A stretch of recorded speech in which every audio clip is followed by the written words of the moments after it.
Hi, guys. I had a question recently about how my approach to neural retraining compares to using mindfulness style meditation to heal from nervous system dysregulation. And that is a fantastic question.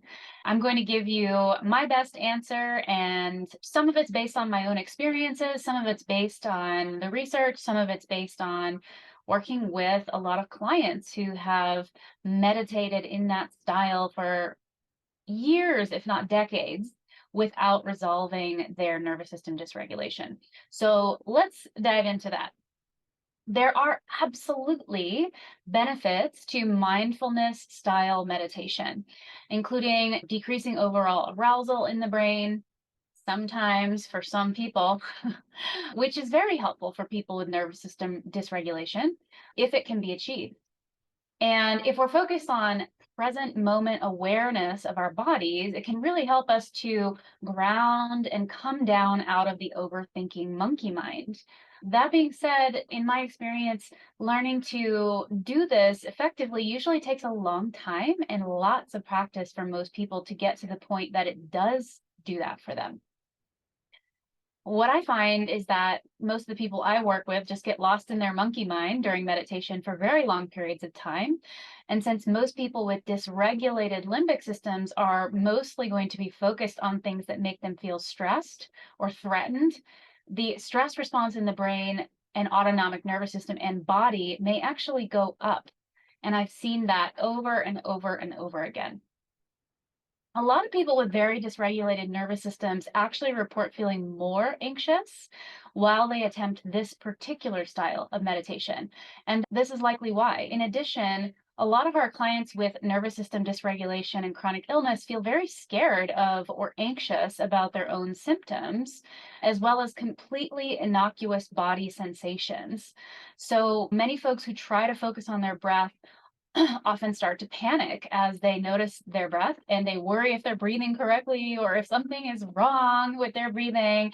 And they often become aware of tightness in their chest because they're already starting out in fight or flight, and that freaks them out too. And so yes, I have found that in the beginning, just trying to sit there by yourself without guidance and focus on what's going on in the present moment for some people is more dysregulating than it is regulating. In addition, I would say the other thing that I've noticed is that it's really common for suppressed emotions to arise when we really get still and quiet within ourselves. And this too can be really scary and uncomfortable for many people because they don't know what to do to help themselves move through that emotion, and just sitting in it is just too overwhelming for them. And I get that too, and I've definitely been there before. So this makes sense for people who have been very afraid of and disconnected from their emotions for a long time and their bodies, right? Being present with all that in there can feel really foreign and unknown and overwhelming. That being said, if we can overcome these hurdles, science does show that over time, meditation can remodel the stress centers in the brain to be less reactive overall. So that is absolutely a great thing. So if meditation, mindfulness style, really does work for you, fantastic. And if you've noticed a trend in terms of your nervous system regulation improving with the more time or reps you get in of doing mindfulness meditation, great, then you probably are remodeling those stress centers in the brain. However, caveat to that is that I have not seen mindfulness style meditation rewire your specific learned responses to specific triggers. And I think there might be an intentional way where you could use it for that, but even then, I would suggest that it would be a very slow way to do that. So I wouldn't recommend it. So let's talk about why that is. First, I'll just give you a little bit of an example. So what I mean by rewiring a specific learned response to a specific trigger is, let's say that as a kid, you were bitten by a dog, and ever since then, you've been terrified of dogs.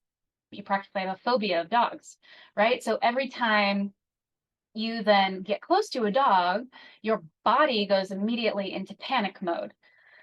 right? And that is a subconscious response that is not in your conscious control. So you see the dog and then boom, you start feeling that flood of adrenaline and your chest gets tight, and a variety of other bodily responses are likely occurring too. So that's what I mean by a specific trigger and a specific learned response from your past experiences. In many cases, it's actually really important to rewire some of those specific learned responses to specific triggers. Imagine if you've had a lot of traumatic or difficult experience in life in many different contexts, then your limbic system may be overreacting to many different triggers in your life, right? So if that's the case, you may be dysregulated a lot of the time. And so in that context, I do find it very, very beneficial to rewire your responses to specific triggers. Basically teach the brain, wire it in that that trigger is actually safe, right? So let's talk about a little bit more about why mindfulness style meditation is not the tool to do that. What we know about how neural networking can be changed is that it must be active in order for it to be editable, right? It's like you got to open that Word document in order to make changes to it. Before you open it, you can't make any changes, right? So you need to open it, and then it's in an editable state. So if meditation were going to change your specific conditioned response to something, that stress response related to that specific trigger would need to be active when you start meditating. So you'd have to be like thinking about a dog, imagining a dog, or seeing a dog, and then immediately going into the meditation. The other thing that we know is that when we want to rewire a conditioned stress response, the type of data we need to add to the neural network for it to change is data of safety, calm, or relaxation. So if you feel those things really strongly while you meditate, then great. That will be effective for you to really change that neural network in the way you want to change it. But for many people, when they do mindfulness meditation, that's not necessarily how they feel. Many people feel very neutral, right? They're taking a neutral mind on purpose of noticing what's going on inside themselves. And as we've talked about, for some people, that's very calming, and for other people, it's not. So, yeah, that would have to be the case in terms of how you feel when you meditate for it to really change that neural network enough for you to get to the point where you no longer react with a stress response to dogs. If you just feel neutral or you feel anxious while you meditate, that will absolutely not change that neural network very much, and it will definitely not teach the brain to respond with feelings of safety and calm to that trigger in the future. For your brain to add data of safety and calm to the neural network you're working on, you actually need to be able to feel that feeling of calmness and safety in the present moment, not just think about feeling that, right? A lot of people try to go, oh, there's the dog. Okay, it's okay. I'm safe. I'm safe. Yes, it's fine. It's fine. It's not going to hurt me, right? They're trying to think themselves to safety, but it doesn't work most of the time, right? Have you ever done that? And have you ever had that experience and just had the anxiety continue to grow? Yeah, that definitely happens sometimes. So that is why in the neural retraining approach that I use, we use resources that you already have that help you feel really calm and safe, like actually feel it in the present moment. And we use those when we're rewiring a learned mental, emotional, and nervous system reaction. And that's how you make the fastest changes to the neural network in your brain that you're working on. So finally, the last principle we know based on the neuroscience that's really important for changing a neural network significantly enough for it to have a new default output, i.e. a different emotional and nervous system reaction to that trigger, is for the trigger to be reassociated to the new feeling state you want it to be associated to. And that must be done repetitively. Let me repeat that. That must be done repetitively. That's because the brain learns everything with repetition. Each repetition, if done correctly, will change the neural network a little bit.